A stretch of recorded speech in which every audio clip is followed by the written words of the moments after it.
Bienvenidos a Cruce de Palabras por Telesur. Soy Luis Hernández Navarro y hoy nos acompaña en el estudio el arquitecto y urbanista Felipe Leal. Felipe ha sido director de la Escuela de Arquitectura durante dos ocasiones, dos periodos. Ha estado al frente de una gran cantidad de obras públicas en la Ciudad de México. Ha diseñado algunos de los estudios más relevantes de escritores como Juan Villoro, etcétera, etcétera, ya nos contará. Y está aquí para conversar con nosotros sobre su último libro, que se llama precisamente Arquitectura, ¿no, Felipe? Así es. Luis, muchas gracias por la invitación. Es un placer estar aquí contigo, ¿no? Y conversar con ustedes. ¿Arte o una cosa práctica? ¿Qué es la arquitectura? Pues son las dos cosas. Mira, la arquitectura, es muy buena pregunta, es una disciplina artística, sin duda, porque tiene una serie de elementos que así la definen, pero con una enorme responsabilidad social. O sea, es una de las artes quizás de mayor responsabilidad social, porque imagínate lo que implica a nivel de la construcción de un espacio y lo que vas a generar en los habitantes, si vas a ayudar a procurar el bienestar o si puedes realmente destruirles su vida. Es una responsabilidad casi como la del médico, quien no puede atinar con un diagnóstico y darte un tratamiento adecuado, te puede llevar a una vida muy ingrata. Y la arquitectura es eso, sí es una disciplina artística, sin duda. La historia de la humanidad lo ha constatado. Es la mejor evidencia para entender el paso de las culturas y civilizaciones, lo que se conoce como la memoria material de los pueblos, de qué forma podemos saber de los griegos, qué forma más evidente para acercarnos al mundo de los griegos, de la cultura mesopotámica, de lo que hoy es en Irak o Irán, cuando ves esos vestigios, ¿no? O en Siria, Palmira, o de los mayas o de los aztecas, más en territorios más cercanos. Automáticamente lo asocias, te hablan del mundo maya y te imaginas una pirámide maya, te imaginas Chichén Itzá, te imaginas Palenque, Uxmal, ¿no? Los cenotes ligados con esos centros ceremoniales. Y piensas en Grecia, pues es la Acrópolis. Y si piensas en otras culturas, como las japonesas, pues en las culturas de Oriente, piensas en un tori japonés o en algún templo budista. Y viene ligado, entonces es casi imposible. O si piensas en Nueva York, en las culturas más recientes, pues piensas en el rascacielos, ¿no? O sea, ¿qué va a dejar el mundo capitalista o todo este mundo globalizante que estamos viendo ahora? Pues los rascacielos, las grandes infraestructuras, las torres bancarias, como en un momento en la Toscana los grandes comerciantes dejaron sus torres y sus murallas. Todo eso está lleno de significados, ¿no? O los fuertes, el fuerte San Diego en Acapulco o en Veracruz, ¿no? San Juan de Ulúa, ¿qué te manifiestan? Pues todo el mercadeo, la defensa, la piratería, las colonias, cómo se defendían, cómo acaparaban, y la arquitectura militar, ¿no? Finalmente, ¿no? Los estados, ¿no? O sea, entonces, esa es la arquitectura, es una evidencia cultural. Yo lo primero que rescato en este caso es que es una manifestación cultural. La arquitectura es parte de la cultura. Es como la gastronomía, es como cualquier otra expresión, como las danzas, como la lengua, o sea, cómo nos expresamos. Entonces, cada civilización, cada cultura, o cada nación, o regiones del mundo, se manifiestan con la arquitectura, como nos manifestamos nosotros con nuestro cuerpo humano, con el lenguaje corporal, con el lenguaje escrito, con la pintura, con las danzas, con la música. Y a ese nivel, de ese nivel está la arquitectura, ¿no? Es una disciplina fantástica en ese sentido. Felipe, el muralista mexicano Juan O'Gorman, que también era arquitecto, uno de los grandes arquitectos mexicanos, que ahora comienza a revalorarse gracias a los japoneses, ¿no? Pero esa es otra historia, si quieres, luego platicamos de eso. Pero él decía que la construcción de edificios, de casas, eso tenía que ver con la ingeniería, ¿no? Pero que cuando se habla de arte ya, eso tiene que ver con la arquitectura. Él separaba, digamos, estas dos disciplinas. Sí. Lo separaba más que con la ingeniería, con la construcción. La ingeniero arquitecto, la profesión que luego se creó en el Politécnico. En el Politécnico, ¿no? Donde él participaron los arquitectos nacionalistas. Enrique Yáñez, él mismo eran parte de esa corriente. Sí, una corriente nacionalista muy fuerte, donde consideraban que tenían que quitarle todo el oropel o todo, digamos, el adorno a la arquitectura y había que ser funcionalista racional, como son las casas de estudios de Diego Rivera aquí en San Ángel, que es la evidencia más grande, ¿no? Pero hizo muchas escuelas públicas extraordinarias. Sí. Entonces él dijo, con una escuela pública de este nivel racionalista, casi con tubos, con la tubería para el agua hacia los barandales, y le ponía el menor número de elementos, dice, yo con lo que cuesta una escuela neoclásica, toda llena de ornatos, con esta técnica que yo propongo hago 10 escuelas. Y lo que necesita este país en este momento es educar y es alfabetizar, y tenemos que civilizar a gran parte de la población. Tenía razón, corresponde a una serie de momentos, ¿no? De funcionalismos. Pero él hace una separación entre construcción, no tanto ingeniería, porque en ingeniería también hay obras fantásticas artísticas. O sea, imagínate los puentes, o la Torre Eiffel es una obra de ingeniería maravillosa, ¿no? Hay puentes, el puente de Brooklyn, o sea, los puentes de los grandes puertos del mundo, pues te quedas sorprendidos, ¿no? El metro de la Ciudad de México tiene de pronto obras fantásticas, o sea, es una ingeniería de gran reconocimiento. Está cumpliendo 50 años. Sí, o el metro de Moscú, pues, son los palacios, o sea, no es una obra nomás de ingeniería, cada estación es un palacio, es una cosa sorprendente. Se hicieron templos a la comunicación, ¿no? Y volviendo a lo de Gorman hace una separación entre la construcción y la arquitectura. No todo lo construido es arquitectura, esa es muy buena.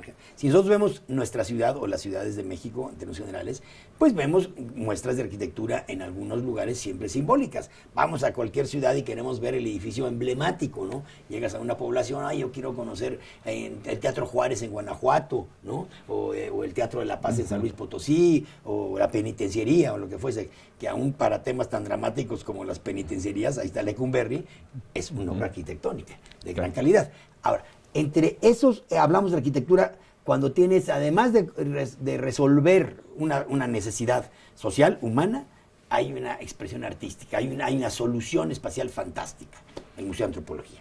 Llegas y te sorprende, ¿no? Te arroba, te lo abrazas, ¿no? O sea, dices, qué patio, qué lugar, ¿no? Más allá de su contenido, más allá de lo que contenga como piezas, como espacio, ese patio del Museo de Antropología, bueno, pues o el patio del Colegio de México, ¿no? O el vestíbulo de Bellas Artes, en fin, por poner diferentes tiempos, ¿no? Y eso es arquitectura. Y construcción es lo que vemos, el 95% de lo que está construido en nuestras ciudades son construcciones hechas para solucionar un problema, desde la tienda de la esquina, desde las tiendas de autoconveniencia, desde una nave, una bodega, desde casas, la mayor parte de las construcciones hechas por los propios propietarios, ¿no? O sea, la constructora pueblo que se llama, ¿no? O sea, en términos generales, toda la autoconstrucción, son construcciones, algunas muy dignas, algunas bien solucionadas con sentido común, otras lamentablemente no tanto, pero eso no es arquitectura. Entonces ahí encontramos esa enorme diferencia, ¿no? Entre construcción y arquitectura. ¿Hay una arquitectura mexicana? Hay una arquitectura que se hace en México, yo cambiaría el término. Muy bien. ¿No? Porque corresponde al clima, corresponde a la cultura, corresponde a como somos los mexicanos, ¿no? Con mayor amplitud en ciertas cosas. Hay una voluntad generosa en la arquitectura mexicana. ¿Y qué quiere decir esa generosidad?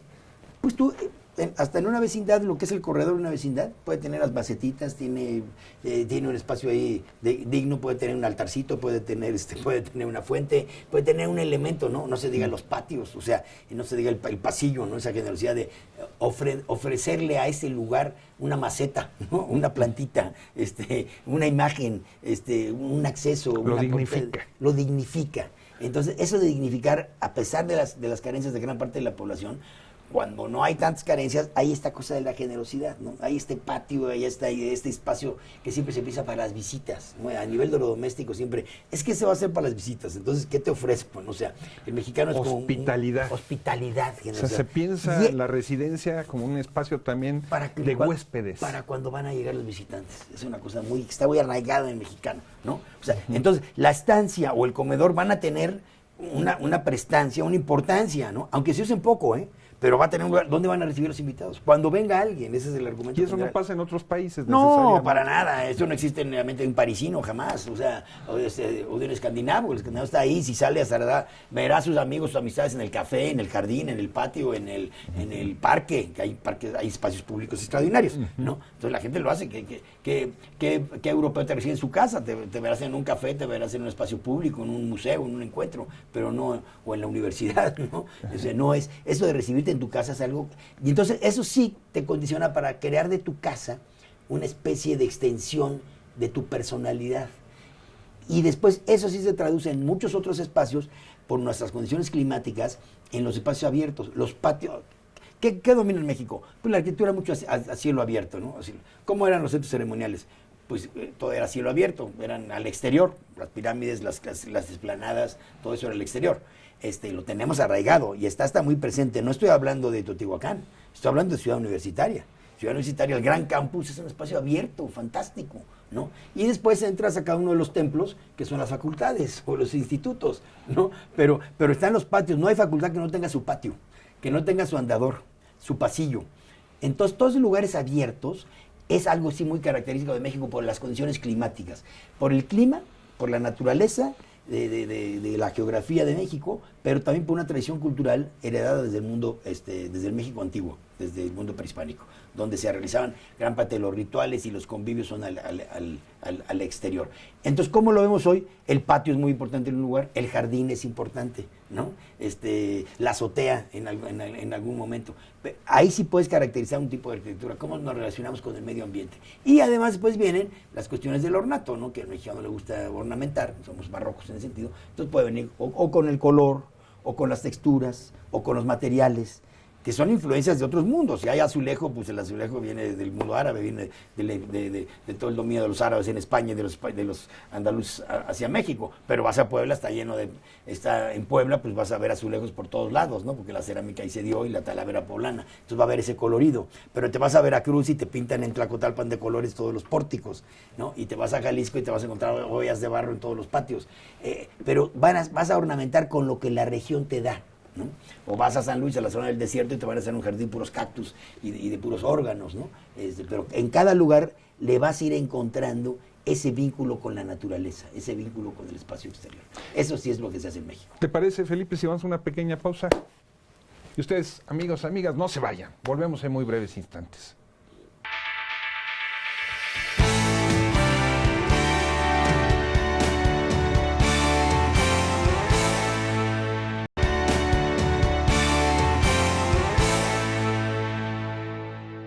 Estamos ya de vuelta en este cruce de palabras con el arquitecto y urbanista Felipe Leal. Felipe, en tu libro, ¿cómo un arquitecto se mete no a diseñar planos y casas, sino a escribir un libro? ¿Por qué? Bueno, yo creo que no lo impide, ¿no? He sido académico también, soy académico en la UNAM. Claro, me ha tocado... Estás en la Academia de la Cultura Mexicana, ¿no? Del Seminario de Cultura Mexicana, y me ha tocado también, además de proyectar y hacer las obras que has mencionado, me gusta mucho la divulgación de mi disciplina, y soy un académico en la UNAM, y eso me ha llevado también, te dan muchas tablas el estar con los alumnos y tener tu cátedra semanal y poder acercarte y enterarte. Y me gusta mucho el difundir la cultura arquitectónica, ¿no? Y fue por ello que en el Seminario de Cultura Mexicana, del cual formo parte y formamos 25 miembros, es como una especie como el Colegio Nacional, somos de diferentes disciplinas, pero está gente de las letras, como Hugo Iriart, que representa el teatro, está Eduardo Matos en la arqueología, está Carlos Prieto en la música, hay Silvia Molina en la literatura, hay varios representantes. Y tú en la arquitectura. Yo en la arquitectura. Entonces nos propusimos, ¿por qué no, además de las conferencias que damos y estas misiones culturales que hacemos al interior del país, ¿por qué no hacemos unos breviarios, una colección que se llama Semillero, unas semillas, en la cual en 50 o 60 cuartillas expliques lo que es tu disciplina? Entonces, a ver, Eduardo Matos, tú en 50 páginas explícame qué es la arqueología, ¿no? O Arnoldo Kraus, que es médico, oye, pues qué es el bien morir, o qué es la eutanasia, o qué pasa con esos temas, ¿no? Entonces, que podamos dar elementos de divulgación. Me tocó la arquitectura, evidentemente. Entonces dije, ¿cómo lo hago es un reto hacer algo tan breve, una disciplina tan compleja en algo breve, pero la voy a ordenar. Dije, bueno, ¿cuáles son las características? Entonces le dije, uno es que las personas entiendan que los arquitectos manejamos la tercera y la cuarta dimensión. La tercera es porque manejamos los volúmenes, y la cuarta porque es el tiempo que pasamos recorriendo un edificio, o el tiempo en que vivimos en él. Entonces te da una dimensión distinta. El día, la noche, los años, ¿no? En fin. Después, además del tiempo, dije, bueno, eso es que se comprenda cómo componemos esa parte creativa de la arquitectura. Y después, la parte del bienestar, porque lo que procuramos todos los arquitectos, como los médicos, el médico te procura tu salud, pero los arquitectos también te procuramos tu salud mental. O sea, un espacio te puede enaltecer, te puede mejorar, te puede estimular, esto está más que analizado por la psicología, ¿no? La psicopercepción, o te puede deprimir, como hay espacios de... Entonces, lo que buscamos siempre los arquitectos, cuando alguien te presenta un plano, nos imaginamos que la vida puede ser mejor, ¿no? Que le vamos a dar mejores condiciones de higiene, de salud, por pequeño que sea el espacio, ¿no? Que estés en las óptimas condiciones, ¿no? Para leer un libro, para estudiar, para dormir, para cocinar, para lo que fuese, ¿no? El bienestar. Después del bienestar es el compromiso social. El siglo XX sí tuvo un compromiso muy grande con la arquitectura. México lo vivió extraordinariamente, Brasil también. América Latina fue un laboratorio de hacer ejemplos de arquitectura social, lamentablemente. Multifamiliares, parques, exacto. El centro centros médico, deportivos. El centros educativos, la Universidad Nacional, las universidades. No, todas las universidades públicas, grandes edificios. La gran arquitectura tenía detrás esta misión social, pública. La educación, la salud, aparece el centro médico, los grandes hospitales del Seguro Social, ¿no? La vivienda, los conjuntos, los multifamiliares, ahí está todavía el multifamiliar Miguel Alemán como un símbolo, el Benito Juárez, que lamentablemente se colapsó con el temblor de 85 en la colonia Roma, Tlatelolco, y en todo lugar. O sea, era la vivienda, la salud, la educación y el deporte, las unidades deportivas, ¿no? Entonces, fue fantástico. O sea, bueno, así igual se hizo el Politécnico Nacional, se hicieron grandes... Ese compromiso social, que sí México lo manejó muy bien, la verdad, y fue ejemplo, fue arquitectura muy reconocida mundialmente. Brasil también lo tuvo en su momento. Lamentablemente eso se vino desvaneciendo con el famoso neoliberalismo, ¿no? O con otros fenómenos económicos, ¿no? En donde el Estado se retira de eso y lo deja... ¿no? Se entiende ese compromiso. En todos los arquitectos, pues, ese compromiso no lo hemos perdido. O sea, tienes que buscar... Pero han sido devorados por los grandes malls, por ejemplo, entonces, por los procesos de gentrificación. Entonces queda eso en manos del mercado. O sea, el Estado, el estado de bienestar que dominó México y el del mundo. Europa después lo recuperó un poco, después en las finales del siglo XX con las transformaciones en Europa fue muy interesante lo que pasó en España, Francia, inclusive en la propia Inglaterra. Empezaron a recuperar espacios públicos, o sea, el espacio público se volvió en los deportivos, los polideportivos, lugares de encuentro para las personas, mejorar esa infraestructura, las bibliotecas, ¿no? Los centros de estudio. Europa le entró después, ¿no? Claro, pues estaban en la posguerra, no estaban los recursos, pero América Latina lo hizo extraordinario.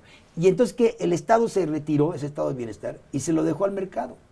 Y el mercado lo que ha hecho con todas esas tierras es comercio, es centros comerciales. Somos el país que más centros comerciales y una de las ciudades, sí, que más centros comerciales se siguen creando cuando en Estados Unidos ya están cerrando porque ya todo se hace por vía online. O sea, la idea de la tienda visual es una tienda que eso está condenado a desaparecer en 50 años. Y en México, contra la historia, se siguen haciendo todavía esos centros comerciales, ¿no? Es una cosa, un fenómeno para lavar dinero, especulativo. Porque obedece ahí a muchos factores. Obedece a la muchos gente factores. De las clases medias, es sí, un símbolo de estatus. Es una idea aspiracional de la clase media de consumir y hay otro nuevo centro comercial, es más sofisticado que el otro, aquí hay otras tiendas de marca que antes no existían, en fin, toda esta cosa del mercado que es muy compleja, ¿no? Pero también a nivel de la vivienda se ha sofisticado. Ahora, también ha cambiado la estructura de la familia nuclear.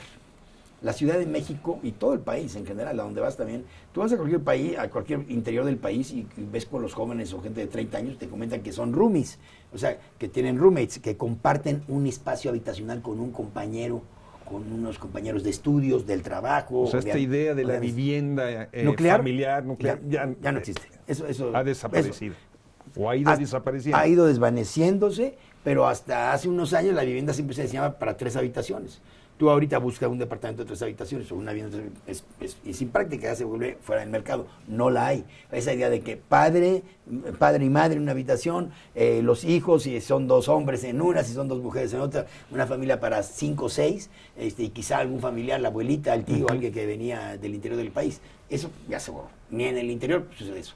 Entonces, la familia nuclear desapareció. Entonces, hoy te encuentras con viviendas monohabitadas, es decir, de una sola persona. Porque también los divorcios se han incrementado, la esperanza de vida ha aumentado, entonces ya tienes personas mayores, viudos o viudas, tienes gente sin la viudez, los adultos mayores, tienes gente divorciada, tienes jóvenes que vienen a estudiar de otros lugares o trabajar, se independizan mucho más pronto de los padres por muchas razones económicas o personales, y entonces buscan a sus amigos, a sus verdaderos, no a sus hermanos, no viven ahí con los hermanos, buscan a sus amigos, a gente afín en el trabajo o algo así, que son los famosos roommates, los roomies que le dicen, ¿no? Y entonces son los con los cuales, y aunado a eso, la movilidad económica, porque entonces las personas ya no trabajan como todavía nos tocó a nosotros el refilón, trabajar quizá durante muchos años en un lugar fijo. No, ellos trabajan 2 o 3 años en una empresa o en una institución y después se van a otro lugar y a otro lugar. Entonces la movilidad también de los nuevos profesionales o de cierta capa es muy grande, tienen que tener diferentes actividades. Vivían una época aquí, pero ahorita puedes encontrar que hay gente que ha vivido en 7, 8 o 10 casas a lo largo de una corta vida, cuando antes podías tener 1 o 2 casas, ¿no? Entonces, eso te modifica mucho el esquema. Entonces el mercado entra ahí en esa oferta, y entonces la oferta se ha vuelto tan variable que se vuelve un poco hasta esquizofrénica, ¿no? O sea, porque encuentras de todo y encuentras construcciones de vivienda de este tipo, que cada vez hay más demandas, hasta de 35 o 40 metros en lugares que no correspondía. Entonces, en un terreno donde había una casita, ahí es a lo que voy, de un terreno de 200 metros que había una casa para una familia, digamos, nuclear de 5 miembros, ahora te hacen 8 departamentos, ¿no? Donde viven 24 personas. Entonces, eso genera muchos conflictos, ¿no? En la ciudad, ¿no? Falta de agua, de servicios, llegan gentes ajenas, la gentrificación. Tú fuiste funcionario público con altas responsabilidades en la Ciudad de México. Sí. ¿Cómo lidiar con el avance del mercado? ¿Hasta dónde un gobierno local como el de la Ciudad de México tiene pulso, tiene fuerza para contener esas fuerzas? Sí lo tiene si hay voluntad política. Y si no se hace una colisión, si no se colude con los grandes, con los inmobiliarios. No, tú tienes que poner tus reglas. Nosotros lo que hicimos, mi primera apuesta fue, dado que había ese rezago en el espacio público, fue hacer un diagnóstico. Lo que está destruida gran parte de la ciudad, hay que reforzar gran parte del espacio público, porque es el espacio más inmediato al cual pueden acceder la mayor parte de la población. Es el espacio donde sí aún se da un tejido social y una coexistencia. Entonces, ¿qué vamos a arreglar? Hay que mejorar. Hicimos un diagnóstico ahí, y fue un diagnóstico que hicimos, y lo comento en conjunto con Marcelo Ebrard. Me dijo, oye, está muy mal la ciudad. Le digo, ¿qué ves? Le digo, están mal. Él decía, están mal los camellones, están mal las banquetas, están mal los parques, están mal las plazas.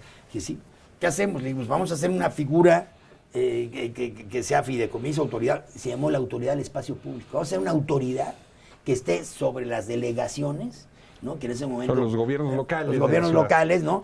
Para que se puedan respetar estas cuestiones, ¿no? Entonces dijimos, tenemos que empezar con algo muy fuerte, ¿no? Y fue precisamente con el momento de la revolución, con Reforma empezamos antes, ¿no? Todavía estaba Andrés Manuel López Obrador, estaba el presidente actual, estaba el de jefe de gobierno, con muchas sensibilidades, dijo, hay que arreglar Reforma, en vez de seguir creciendo Santa Fe y todo eso, ¿no? Entonces, arreglamos Reforma, fue un éxito, ¿no? En aquel entonces con López Obrador, y después se siguió esa tendencia, dijimos, ahora, ¿con qué hacemos? Pero ahora vamos a consolidarlo, no como un proyecto parcial, como una política general. Hicimos Plaza de la República, la Alameda, el entorno de la Basílica, Garibaldi, empezamos con todos los puntos emblemáticos a mejorar eso para darle opciones a las personas a mejorar primero eso. Y con los inmobiliarios, lo que se les dijo, en la ley había un término que modificamos, que después lamentablemente la administración anterior fue un desastre, la verdad, ¿no? Con Mancera, y lo digo, ¿no? Porque dejaron... Desecha la ciudad. Toleraron todo, o sea, se coludieron con los inmobiliarios, un poco, ¿no?